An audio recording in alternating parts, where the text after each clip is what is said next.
বীজপুর সহ গোটা বাংলায় পরিবর্তন নিশ্চিত, হালিশহরে পুজো দিয়ে বললেন অর্জুন সিং।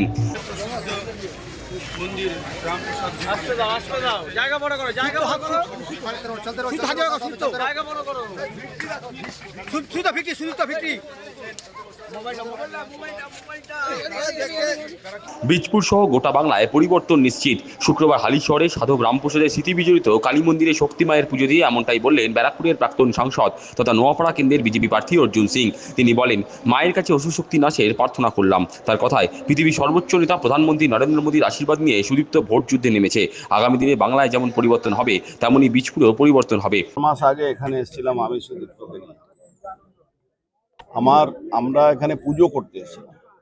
আমি দেখছি এখানে বাইরে কিছু তৃণমূল নামক যে অসুর শক্তি, তারা আমরা পুজো করতে এসেছি তার জন্যেও তারা ওখানে স্লোগান দিচ্ছে। সেদিনই মা কাছে আমি প্রার্থনা করে গেছিলাম কি মা, আগামী 2026 ইলেকশনে এই অসুর রূপী তৃণমূল কংগ্রেসকে সর্বনাশ করার জন্য বীজপুরের মানুষ কাছে এই দুই অত্যাচারী ভাই যারা বীজপুরকে লুটে পুটে খাচ্ছে, এখানে প্রত্যেকটা মানুষ এক্সটর্শন থেকে তারা প্রবলেমে থাকছে। তার জন্যে মা আশীর্বাদ করো যাতে সুদীপ্তকে আমি এখানে মায়ের আশীর্বাদে এখানে প্রার্থী করাতে পারি বিজেপি পক্ষ থেকে, যাতে তাতে এই অসুর শক্তিকে নাশ করা যায়। মা ভগবান ঠাকুর নিজে তো এসে কাউকে নাশ করেন না, কারো না কারো মাধ্যমে সেই অসুর শক্তিকে নাশ করেন। আজকে সেই অসুর শক্তিকে নাশ করার জন্য সুদীপ্ত দাসকে ভারতীয় জনতা পার্টি, দেশের সর্বোচ্চ নেতা, পৃথিবীর সর্বোচ্চ নেতা নরেন্দ্র মোদীজিকে আশীর্বাদ নিয়ে সে আজকে মাঠে এখানে নেমেছে। আগামী দিন বীজপুরের মানুষের আশীর্বাদ নেওয়ার জন্য, যাতে বীজপুরে পশ্চিমবাংলার মতন এভাবে পশ্চিমবাংলা পরিবর্তন হচ্ছে, বীজপুরে পরিবর্তন। তার দাবি, এবারে বাংলায় জয় সহজ।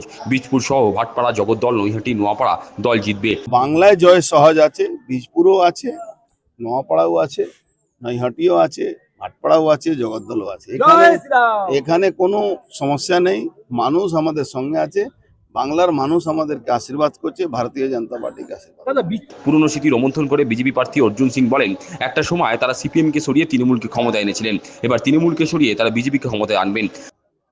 আমি জানি না বীজপুরে মাটির শক্ত ঘাঁটি যে স্লোগানটা আজকে দিচ্ছেন, তাদেরকেই সরিয়ে আমরা এখানে একটা সময় তৃণমূলকে এনেছিলাম। আবার আমরাই ওই শক্ত ঘাঁটি স্লোগান দেওয়ার লোককে আমরাই সরিয়ে এখানে পদ্ম ফুলের ঘাঁটিটা বানাবো। কমিশন মমতাদিকে বোতলবন্দি করে দিয়েছে। তার অভিযোগ, যারা তোলাবাজ কিংবা লুটেরা অফিসার তাদের নিয়ে মমতা ব্যানার্জি থাকতেন, কিন্তু যারা কাজের অফিসার তাদের উনি কম্পালসারি ওয়েটিংয়ে পাঠিয়ে দিতেন, যদিও কমিশনের নির্দেশে ভোটের কাজে দক্ষ অফিসারদের নিয়োগ করা হয়েছে। দেখুন, মমতা ব্যানার্জি একটা অত বড় মিথ্যাবাদী একজন মহিলা, যিনি কি বলেছেন কমিশন এই অফিসারদেরকে সরিয়ে দিচ্ছে, বাংলায় দাঙ্গা হয়ে যাবে। তাহলে এরা কি সামাল দিতে পারে? এই নির্লজ্জ মুখ্যমন্ত্রী ভুলে গেছেন এই সিদ্ধিনাথ গুপ্তা যাকে ডিজি করেছে, মমতা ব্যানার্জি যেখানে বাংলায় ল অ্যান্ড অর্ডার সিচুয়েশন খারাপ হতো, এই সিদ্ধিনাথ গুপ্তা এক্সপার্ট হিসাবে সেখানে গিয়ে কন্ট্রোল করতেন। আজকে ইলেকশন কমিশনের পক্ষে হয়ে উনি বাংলায় সুরক্ষা দেওয়ার জন্য এসছেন, তার জন্য মমতা ব্যানার্জি জ্বালা শুরু হয়ে গেছে।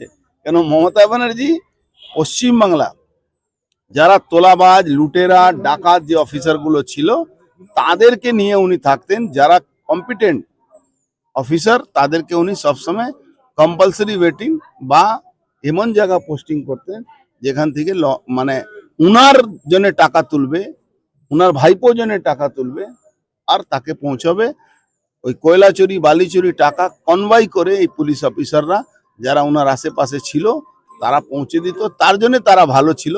এখন কম্পিটেন্ট অফিসারকে ইলেকশন কমিশন যখন নিয়ে আসছে তখন ওনার জ্বালা হচ্ছে। বেশ কয়েকটা ওয়ার্ডে দফায় দফায় বৈঠক করতে বিভিন্ন সবাইকে নিয়ে কমিশনের কাছে বর্তমান করছে মমতা ব্যানার্জি। ভবানীপুরে বেশ কয়েকটা ওয়ার্ডে এবং ববি হাকিম কয়েকটা। এখন মমতা ব্যানার্জি তো হার মেনে নিয়েছে। মমতা ব্যানার্জি 50,000 ভোটে যেখানে জিতেন, সেখানে মমতা ব্যানার্জি বলছেন কি 1 ভোটে জিতলেও জিতবো। তার মানে এটা কি? এটা ফ্রাস্ট্রেশন বোঝা যাচ্ছে।